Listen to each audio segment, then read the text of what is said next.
Thank you, sir.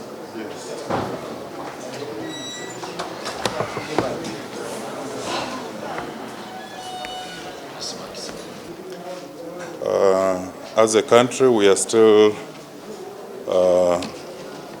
reeling with pain and grief over the loss of 42 Ugandans who were killed in the most recent terror attack at Luvira school.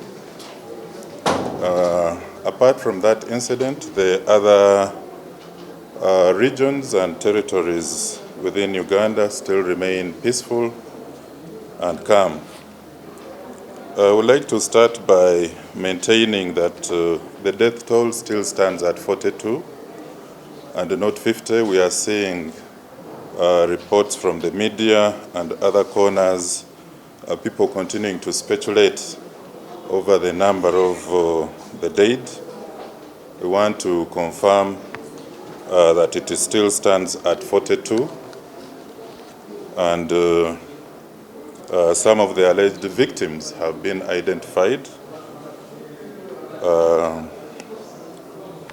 And I would like to inform the country that, as you are all aware, we continue to mourn and grieve over the death of 42 people, including 37 children or students in the most recent deadly terrorist attack at Luvira Secondary School in Mpondwe, Kasese.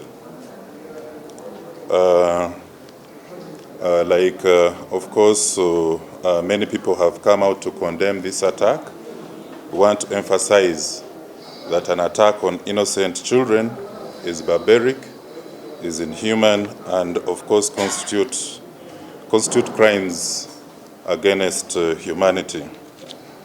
As a country, we continue to stand by each other in the fight against terrorism and terrorists, no matter how heinous the attack or how brutal or inhumane the methods used, like the way they burnt these innocent students.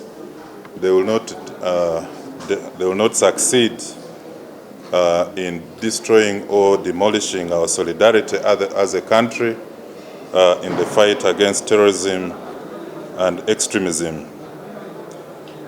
Out of the 42 who died, 37 were students. So far, 25 bodies have been examined on post-mortem at Wera Hospital. 23 have been handed over to the immediate friends, relatives, guardians. We still have 2 bodies that have been identified, but the relatives have not claimed them as yet. The list of the dead includes Muhindi Wapalia, aged 25, Kiza Kabugo Rosette, a 15-year-old female student, Kamala Rusia, 15-year-old female student of Senior 2, Kule Martin, aged 22, and a male Senior 2 student, Masereka Eliton, a 17-year-old male Senior 3 student. We have Masika Rosette, aged 17, female student, Katsime Ruth, a 20-year-old female student, and Zabake Macklin, an 18-year-old Senior 2, Mbusa Kiri Luhandi, a 47-year-old school watchman, Nyakato Eliza, a 19-year-old female Senior 2, Bira Ronette, aged 17, Senior 3, Bira Gauba, 20-year-old female student, Mbambo Jr., a 20-year-old female student, Kabugo Jovibine, 16-year-old Senior 1 female student, Bira Melvin, aged 14, a female S1 student, Itungu Marion, a 22-year-old female student, Itungu Joy, 17-year-old female Senior 3 student. We have Bira Amina Rashid, a 17-year-old female juvenile. Then Masereka Zakayo, this one is a 70-year-old peasant who was also killed during the attack. Masika Florence, a 95-year-old female peasant. Itungu Regina, aged 16, a female student. Kabugo Marceline, an 18-year-old female senior 1, Itungu Macklin, a 12-year-old female student in senior 1, Kabugo Janet, 16-year-old female student senior 1, and Kabugo Bridget Dare, a 16-year-old female student. Again yesterday, on the 18th of June, our medical and forensic teams also examined the 17 bodies from the mortuary in Fort Portal. All the 17 burnt bodies were male, and the burns were distributed all over the body, the front, the back, and one of the victims had an additional gunshot wound, which means they shot at him while inside the dormitory before they burnt it.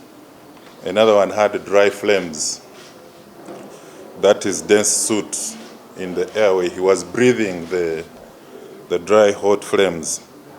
So our teams managed to pick DNA samples from the bodies and also from relatives for comparison. We still have 6 people who remain injured and in hospital. 4 of them remain in Bwera. 1 was transferred in critical condition to Chirudu, and an additional 1 was transferred to Mulago National Referral Hospital. Amongst them we have Aliganyira Wilfred, whom we transferred to Chirudu with severe burns for better management. We also have Tumwebas Godwin, 32, transferred to Mulago. He had head injuries, so he was also transferred for better management. The other 4 still at Wera with not very serious and life-threatening injuries. We have Mbambo Felistas, aged 50,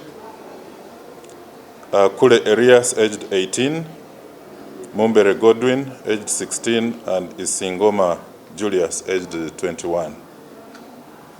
The 4 survivors, we still have Mumbere Edgar, Kato Moses, Muhindo Stephen, and Kambesa Gideon. The pursuit by the UPDF is still ongoing. At a later stage, we believe they will brief the country on the counter operation. At least 20 arrests have been made of suspected collaborators, suspected ADF collaborators. We also have the head teacher and the director of school as part of our inquiries. They need to give us answers to certain questions. May the souls of our departed Ugandans rest in eternal peace. We also wish the injured persons speedy recovery. Why I have not even come out with the number of suspected abducted students, because there is still conflict. There are those who are saying 5, others are saying 7, but the school is trying to harmonize with the team of investigators the actual, based on the list of enrollment in the school, so that we can get the actual numbers. The school had enrolled how many students? Because there are those who are saying there were about 54, others are saying 64. So we are working with the school to get the actual enrollment list and then account for those who were burnt, those who were hacked to death, and those who are in hospital, as well as the survivors. Then we can look for the list of the remaining ones. Maybe in the next update we shall be able to get that. Now again, when you talk about slow response, we don't want blame gaming at this stage. Slow response is usually based on the actual time that the nearest security agency was called, maybe on phone or alerted, and so on and so forth. Nobody is giving us that information that maybe I called the CEO of the mountain battalion at around 2 a.m.